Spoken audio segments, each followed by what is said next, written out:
once again, thank you everyone right now for just joining us for this introductory press conference introducing the new Charleston Southern head baseball coach, Marc MacMillan. Again, at this time, we ask that you guys go ahead and put yourselves on mute as we get ready to begin. The layout that we're going to do, we're going to start with opening statements from our athletic director, Jeff Barber, and then open it up with a statement from our new head coach, Coach MacMillan. Then we're going to turn it over to a Q&A session, first with Jeff, and then ending up with Coach. So at this time, I'm going to go ahead and turn this over to our athletic director, Jeff Barber. Jeff, go ahead. Okay, thank you, Seth, and thank you, guys, for getting on this call just as my phone starts ringing. So really appreciate the time that you guys are giving us right now, and appreciate the opportunity to talk with you. It's obviously a very unusual it's an unusual time to hire a coach with the COVID-19 situation, and certainly we had to make some adjustments going forward, but I don't think it had any impact at all on the process itself, nor the candidate that we were very blessed to hire in Coach Mac. So as you all know, his name is Marc MacMillan. He likes to be called Mac, or he likes Marc. I'll let him tell you, but he goes by Coach Mac a lot, so I seem to have settled on Mac myself. So unless he tells me different, I'll stick with that. But thank you again for being here today, and I wanted to just kind of give you a brief overview of the process that we used, and you're probably getting to know me a little bit by now and what my philosophy is in hiring, but I do want to address several things, and then I'll just turn it over to Mac. Anytime when an AD or when this AD looks for a candidate for a job to fill a head coaching position, I always do one of three things. I look inside the program first to see if there's anyone inside the program that is ready and able to take over. I also look at names that perhaps I've gathered over time, and we certainly had some extra time to pull some names together between December when Adam stepped down and then the search itself, which started in April. And then you also see what names might come to you. So these are people that you trust and know in the business that will call you up and say, I really think you need to look at this person or that person. I know who you are. I know what all this kind of thing. So those are the three kind of buckets that I look at and use when hiring someone. We had a very, very healthy list of baseball candidates for this job. I had a good long conversation, more than one, with Aaron Fitt, if you guys know the name, and I narrowed it down to 8 people and shared that list with Aaron, and he felt very good, and that's a good thing for me to hear and know, because he knows coaches around the country and the ones that we were on a great list, and felt like God brought us to the right person. So, again, because of this, coronavirus is a little bit different. I did Zoom or have a FaceTime with 8 candidates, and they went as long as 4 hours, just one of them. So some of them were pretty long, but they were good conversations, and they showed me who the person was in a lot of ways, and I was able to draw some conclusions from that. I actually talked to 3 people on campus. One of those is George, of course, and George and I met for three and a half hours, I think it was. And George and I went through a lot of stuff, his vision for the program, and I do want to say that George was given great consideration for this job. George is a very, very good baseball coach, and I told him when I called him up to let him know that I was moving in another direction, that I did believe that one day he would be an outstanding head coach. I just didn't think now was his time, but that it would come and he would go get other experiences at other places that would prove really helpful to him. I had another candidate that I was very interested in that just happened to be coming through this area, and met with him for a long time, and then brought Mac in. Mac was unable to bring his wife at that time. She is pregnant. I'm sure he'll tell you that situation, and she's due June 8th. So she was unable to come, but Mac did fly up on a Sunday afternoon and had dinner at our house, and interviewed him on Monday. So again, just like with the other coaches you may have seen, I haven't talked to you about all of them. I know Audrey may have been the last one that we got in front of and had an audience with to talk about this. But, the leading factor for us and what we're always looking for at Charleston Southern is a strong man of faith, a strong Christian man that understands and embraces who Charleston Southern is and what we believe. We understand that it may not be for everybody, and that's okay, but we always look first for a strong Christian man or woman that could come in and lead our program and be a great a great mentor for our teams, to be a great role model, and to provide a culture in that locker room that we feel is the right kind. And certainly Marc and Mac is that kind of person, that kind of man. That became obvious to me very, very early. Another thing you'll see probably from me, and I've always had this belief, and I've probably hired close to 25 head coaches in my career. I always think that when you can, it doesn't always have to work this way, and it doesn't always work this way, but when you can, I think it's always good to hire a coach that's been at a higher level than where the program is that we're currently hiring for. And I know that doesn't have to be that way. There's some great Division II coaches out there and others, or great assistants that might be in this league or Sun Belt or some other leagues. But I always like and have a tendency to look at the candidates that have done it at a higher level, because obviously as they come in here, we're aspiring to be at a higher level than where we are. And that's true in baseball or basketball or football or softball or volleyball. Anything that we hire, we want to be the best that we can do to be. And I think sometimes finding somebody that's done it at a higher level than where we are is a very, very good thing. So when I looked at Marc, I looked at the experience, and obviously he had head coaching experience done from the Memphis University School and others. Went on to Monticello, Arkansas Monticello with Pine Bluff, and had great success there as recruiting coordinators and a coach, and got tremendous experience. And so was really, really happy with that. But then I looked at him from the Ole Miss side of it, and came in as D-Ops, and also then moved into a volunteer coach. And I think it's important to say that, a volunteer coach in the SEC has a lot of responsibilities. It's not like they're the ones cutting the grass or just doing, the menial type labor things or just minor things. He was deeply involved in the system, and I'll get to that in just a second, the system at Ole Miss, and part of hitting and fielding and all those other things. So as I went through this with Mac, I really got to the point where I was really fascinated with something that Mike Bianco, who's the head coach at Ole Miss, as you guys know, calls the system. So doing my own research and talking to other coaches, I did not talk to Skip Bertman, but I know that Skip kind of introduced the system, and he's welcome to share with you what that is. He can obviously do it a lot better than I can. But Mike Bianco has used that system, and at Ole Miss, it's been very effective there. It's a very inclusive way of building a program, of building and developing young men. And obviously, as you know from the press conference, 247 Sports did an article on the top 25 elite baseball programs in the country over the last decade. And Ole Miss came in at number 23, right behind Clemson. So obviously, they're doing things at a very, very high level. And Mac has been right in the middle of all of that the whole time. So I talked to other coaches, Dan McDonald at Louisville, Cliff Godwin, and a bunch of other ones. And I just never could find any negative comments on Mac, just the fact that how hard worker he is, his personality, his relationship with players. And Mac has sent me a few text messages that he has gotten from players unsolicited. And when I read those text messages, and when I hear from a basketball coach at another school that used to work with him, and they said, boy, this was a great hire for you guys, and what a tremendous person Mac is first, but also a coach. The golf coach at Alabama calls up Betty Palmer, our academic person, unsolicited, said, well, you guys are very blessed to have Mac McDowell come on your staff. So just feel really, really, really good about this. I said to Dr. Costin and the senior officers, it was as confident a hire as I've ever made in this business. I just feel like that Mac really just checks all the boxes.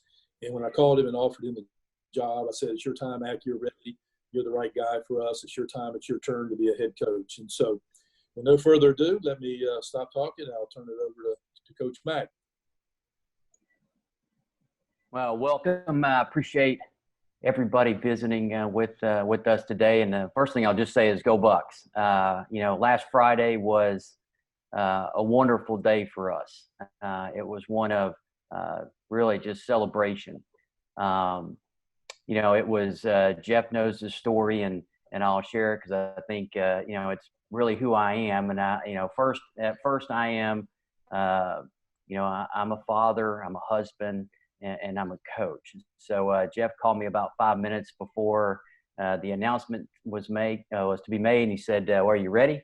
And I said, "Well, Jeff," I go, "I'll be ready when I can get Scooby-Doo on the television. That's when I'll be ready." So, I was dealing with some family things there, but that's who I am. It's important to me, and coaches in this business know you got to have a supportive family, and I'm grateful to have a wife that supports this 100% and a beautiful son. Before I get a little bit further here, just I want to thank a few people. This has been a long journey to get to this point, but it's one I wouldn't change. It's one that I've learned a lot from, and it's necessary to do this. And first of all, I'd just like to thank God. As Jeff and I were communicating throughout this hiring, there was just something that said that he and I, we had the same mission. It was a vision there that had a lot of similarities, and there was comfort that came with that. And so, I'm grateful for that, and I'm excited at the opportunity that we have in front of us. I'd like to thank President Costin. He's been very enthusiastic and instrumental there over the past 2 years. He loves sports, supports them 100% wholeheartedly. And, that's what you want in a president. And of course, Jeff, Jeff has a lot of experience, and he's hired some wonderful coaches, and that really stood out with me as well. But the time, care, and sincere interest that he took, not just in me, but with my family, was a big selling point to me. And, you just want to go somewhere where people, they truly care about you. And I was fortunate to work for Mike Bianco and Carlos James. And those are two individuals that I knew. They cared about me, but they loved my family. And so that's something that, again, made this just kind of that connection. I'd like to thank my wife.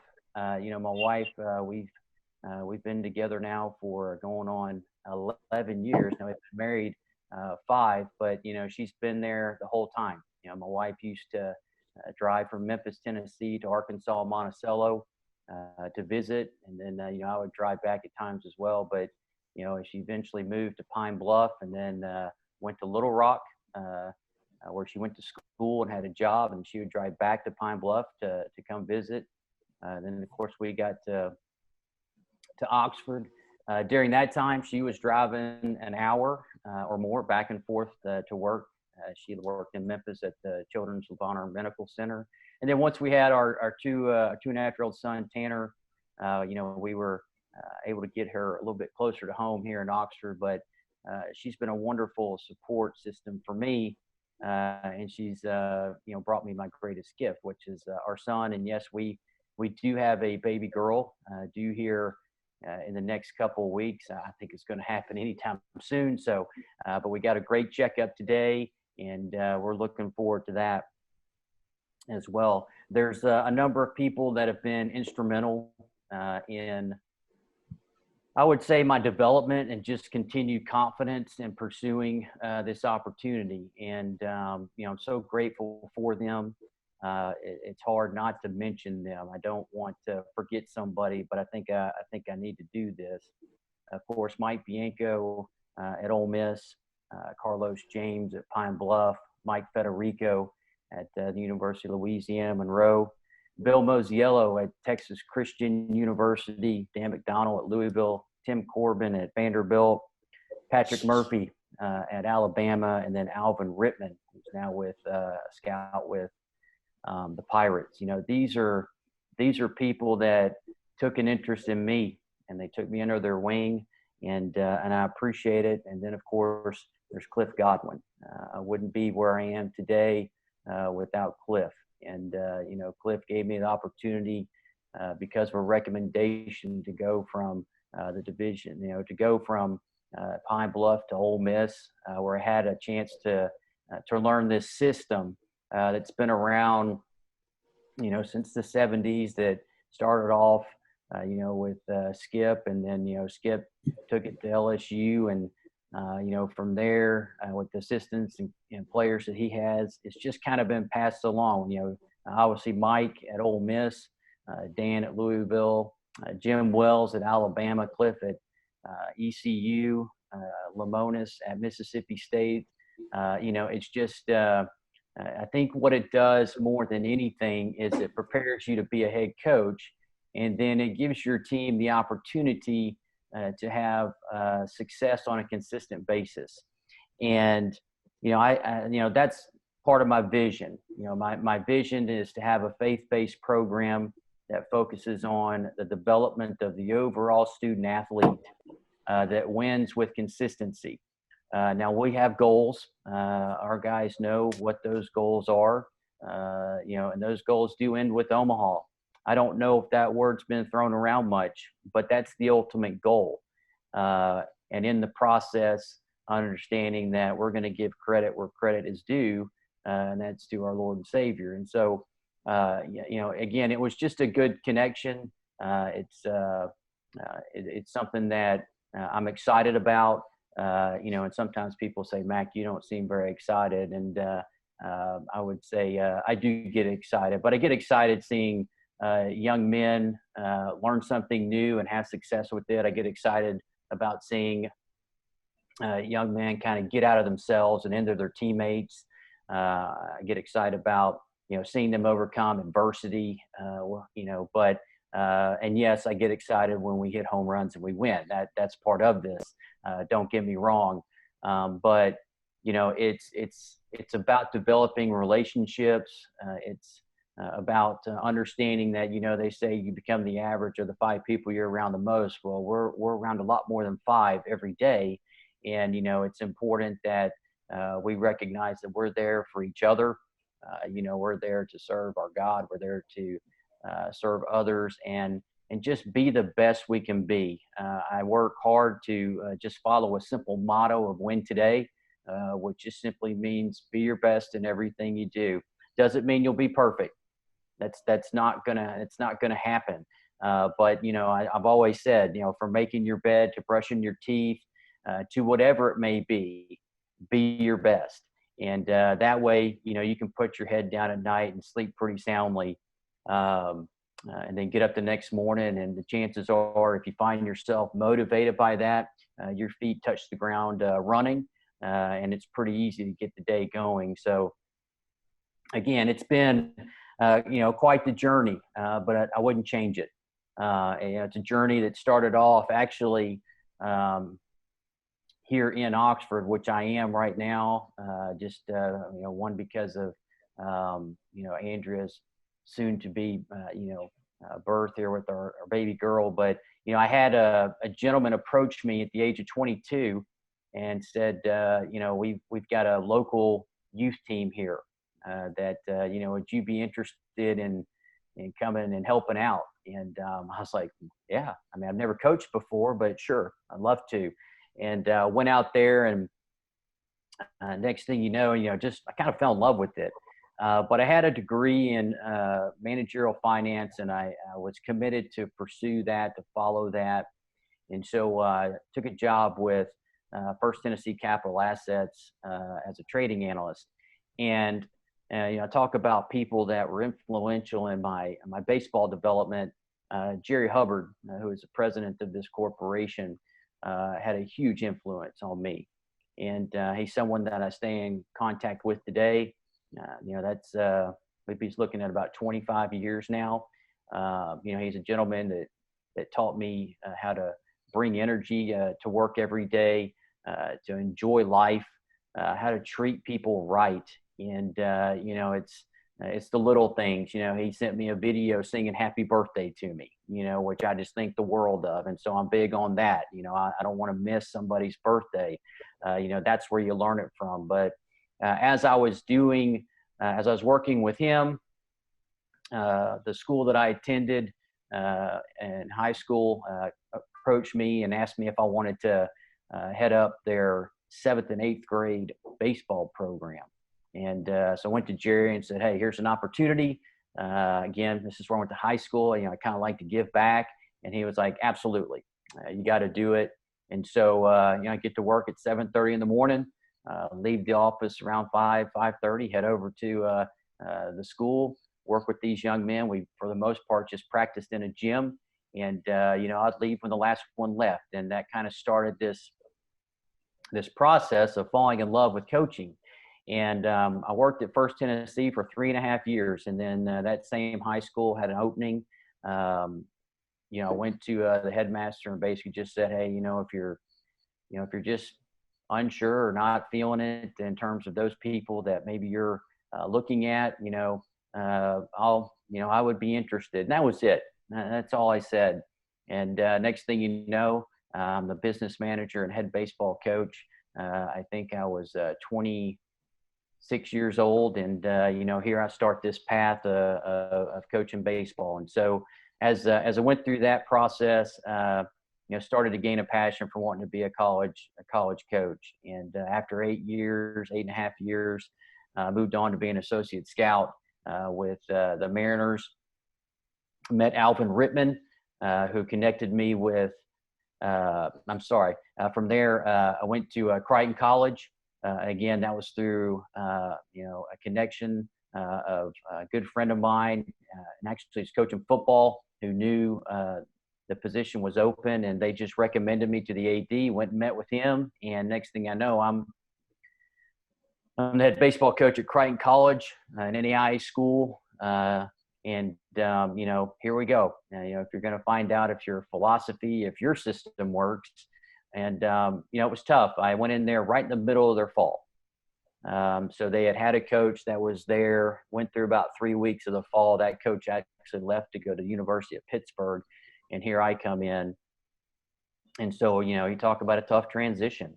Signed my first player, was excited about that. And then about 2 weeks before our season opened up, we were informed that the school was going to have to do away with athletics. And so now I've got to tell these guys, hey, this is it. Now we're getting ready to play in 2 weeks, but after that, you're going to have to go find somewhere else to play. And that was tough. I was so proud of that group. They gave me everything they had. Doesn't mean it was easy. Doesn't mean we agreed all the time. But it's a time I look back on fondly, and I learned a lot. And, I'm so grateful for that experience. Following that, through a common colleague with Alvin, Carlos James approached me at UAM. And, I've been searching for some jobs. Be honest, I don't really go out there and just apply to apply. That doesn't, I don't know, it just doesn't sit well with me. I like playing into places that touch my heart, that I want to wear on my chest. And so, it was, I got a lot of no's. I've been told no a lot. And, but the position that Carlos had open at UAM was a GA. And so I'm 35 years old, and we talked on the phone, and we just connected instantly. And I was like, hey, my dad always wanted me to go get my master's, so I'll be happy to come there and be your GA. And so next thing I know, I'm driving to Monticello. I'm living in a 1-bedroom apartment that I can throw a baseball to the field. And Carlos and I are on our journey. And Carlos gave me a lot of responsibility. Learned so much, from pitching side to recruiting, and more. And he's just a wonderful, caring individual. And after that year, Carlos had the opportunity to go to Pine Bluff in the SWAC. I did apply for the head coaching position at UAM. I did not get it. So again, told no. And but Carlos brought me on as his pitching coach, recruiting coordinator at Pine Bluff, and we had a wonderful time there. We found our niche. We were able to bring in guys from 14 states and 2 countries, and just a wonderful, wonderful group of young men. But in around Christmas time, 2013, I got a phone call, and it was Cliff Godwin, who I'd met 10 years earlier. And we had communication, just back and forth, especially at Pine Bluff, because they would go visit Ole Miss. And he's called me and said, "Hey, we've got an ops position open. Would you be interested?" And I said, "Hey, can you give me 30 minutes? I need to make 3 phone calls." And it was probably actually another one there in Carlos, but I called my wife, now my dad, and my mom. And I called Cliff back and I said, "Hey, I'm interested." And he goes, "Well, I'm not gonna recommend you unless you want it." And so I was like, "Well, I want it," but there was still a process to go through. And that process, I remember Mike telling me, included over 250 applicants. And I had applied to Ole Miss a number of times before, and again, was told no. But I got my opportunity, and this time I wanted to make the most of it. And so was the ops guy there for 2 years. Walked away from being an associate head coach, recruiting coordinator. And I remember during the interview process, Mike asked me, he's like, "Why do you want to do that? Why do you want to walk away from, you're an associate head coach at a D1 program. You're a recruiting coordinator." And I said, "Well, there's really 3 reasons." And I shared this with Jeff. I think Jeff, if I'm right, it was in my cover letter. One is, I want to come back and serve the university that gave me the opportunity to earn my degree and play college baseball. 2 is, I want to learn this system of success, this system of excellence that was taught to him by the legendary Skip Bertman. And 3, I wanted to be a Division I head coach. And I remember Mike looked at me and he said, he goes, "Well, you're doing the right thing." And right then I was like, well, if I get this opportunity, I'm jumping on it. And he extended to me. Carlos James could not have been happier. I'm just so grateful for how truly happy he was for the opportunity. And next thing I know, moving to Oxford, Mississippi in January of 2014. And then in January 2016, the volunteer coach that was previously there gets an opportunity to go be a scout with the Dodgers. And Mike extended the volunteer coach position to me, but kept a number of responsibilities that I oversaw as an ops guy with part of my duties. And so I really had the whole experience there. From an ops guy, you learn the ins and outs of how to run a program. And what I mean by that is you learn how to, first and foremost, the understanding that it takes everyone from the top to the bottom to the bottom to the top. You learn the importance of a relationship with administration. You understand how to work with external teams. You understand budgets, you name it. And that's what I wanted to know. But then I got the opportunity to get on the field and see how that transitioned into, I would say, wins, a consistency of winning. And so, that's given me the opportunity to be here today. And again, I'm grateful. We are very excited. We'll look forward to getting there. Jeff's been very gracious, and he's going to allow me to stay here until our baby girl is born. And then, I'm hopeful to be there sometime around the middle of June. And, we can get boots on the ground and get rocking and rolling. So, so if anybody has obviously questions for Jeff, I'll be happy to come back after. And I appreciate it. Thank you. Yeah, I appreciate it, Coach. At this time, we'll go ahead and any questions that anyone may have for Jeff, we can go ahead and have those at this time.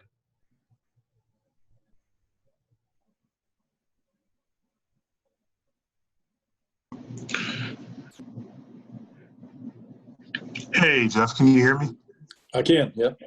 Hey, Derek Asbury with Post and Courier. Thank you guys so much for taking this time out.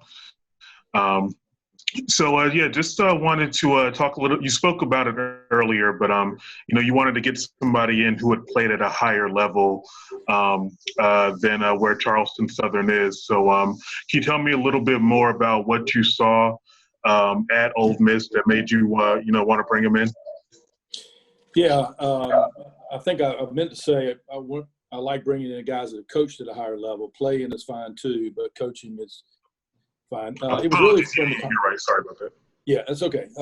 It really boiled down to a conversation. Mike Bianco and I had a very, very long discussion about him and about Mac, and he told me how involved he had been in the program on a day-to-day basis and kind of built his way up from the bottom. We don't have all the personnel here. We don't have as many, staff and all the help. So our head coaches do have to accept more responsibility than maybe some Division I coaches, and Mac had that. But really, just speaking with Mike, he shared with me how important Mac had been to him and how involved he was in all the coaches' meetings and in the dugout making calls and decisions. And he really, he even said he turned to Mac and for help on certain things and how bright he thought that Mac was. So it was just a conversation. They've gone to the regionals, they've been to super regionals, they went to the College World Series, and just knowing that he was deeply entrenched in that process was really important to me.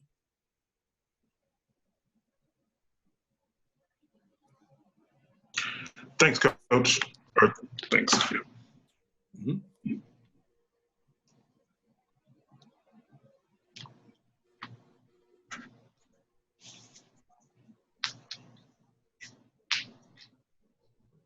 Any further questions for Jeff at this time? None from me. I'm good. Jeff, in making this decision, how sure are you of baseball going forward? Obviously, Furman just announced a minute ago that they're discontinuing their baseball program. Is Charleston Southern's program on pretty good footing right now? And were you confident making a hire, bringing a guy from Ole Miss and saying, we're playing baseball going forward? Absolutely. Scott, I had not heard that about Furman. Sorry to hear that. I know Bowling Green made the announcement as well. No, we are rock solid. Dr. Costin has been terrific in dealing with us, and our baseball program and all of our other sports are rock solid moving forward. So we have no concerns about that, and trust the good Lord that that'll continue. Now we're looking at a lot of things. I talked to Mac. I'm looking at stadium expansion for baseball. I'm a big believer that facilities are a silent statement of your commitment to the program. And I think when he brings his recruits on campus, when they see that we care about a program and we're moving things forward, then that'll be a big deal and be a big help to him. So Dr. Costin's aware as well, but we've had someone come in and look at a stadium, and we're starting to get thoughts and ideas. And fortunately, we have some donors, prospects that we think could allow us to move forward with something and just take a big step forward. Thanks, Jeff.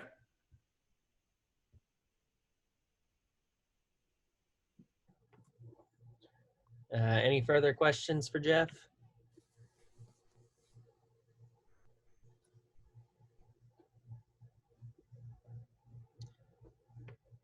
All right, thanks, Jeff. At this time, we're going to go ahead and open up questions for Coach MacMillan.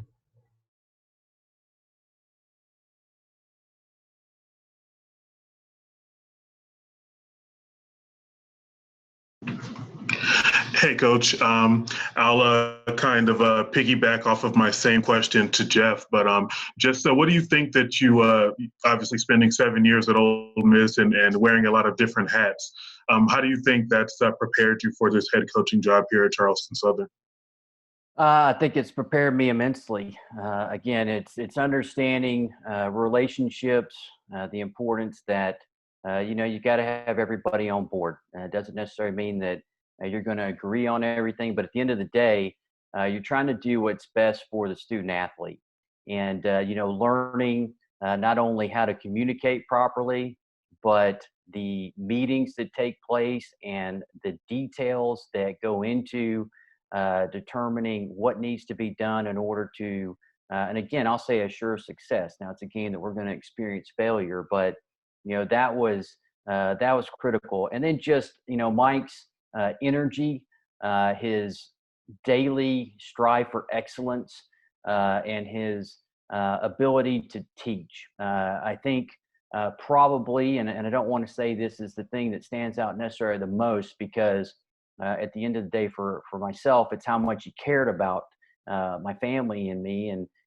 But he's a teacher, and that's what I learned quickly on the field is you can't forget about that.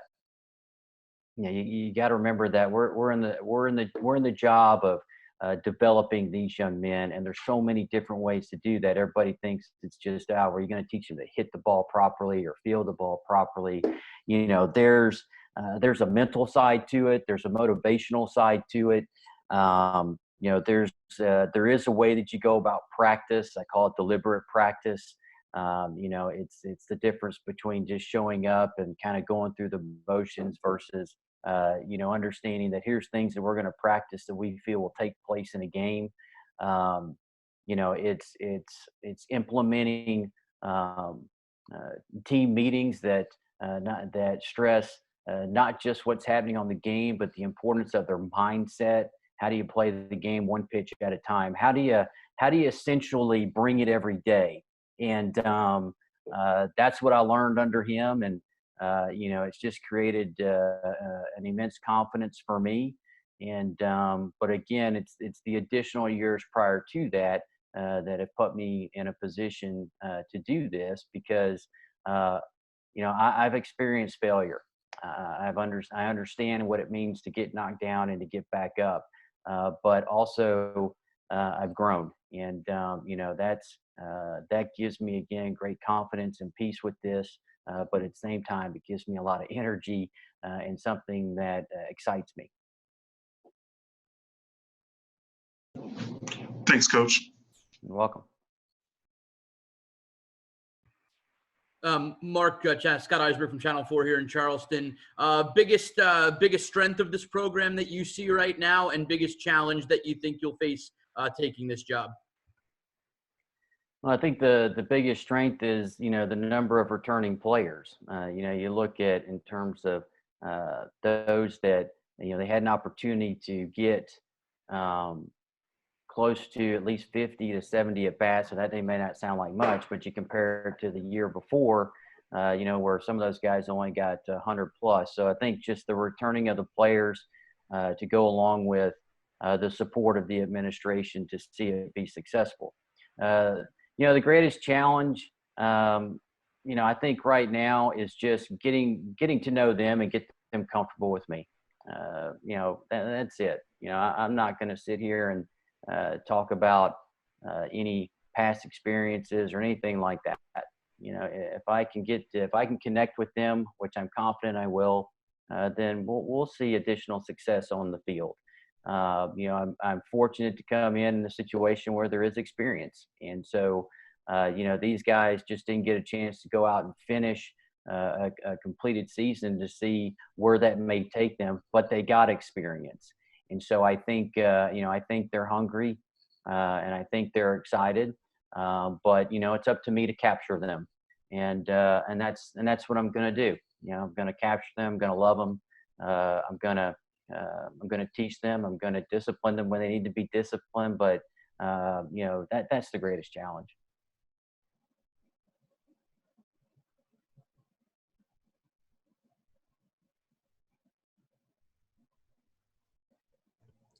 Any further questions for Coach?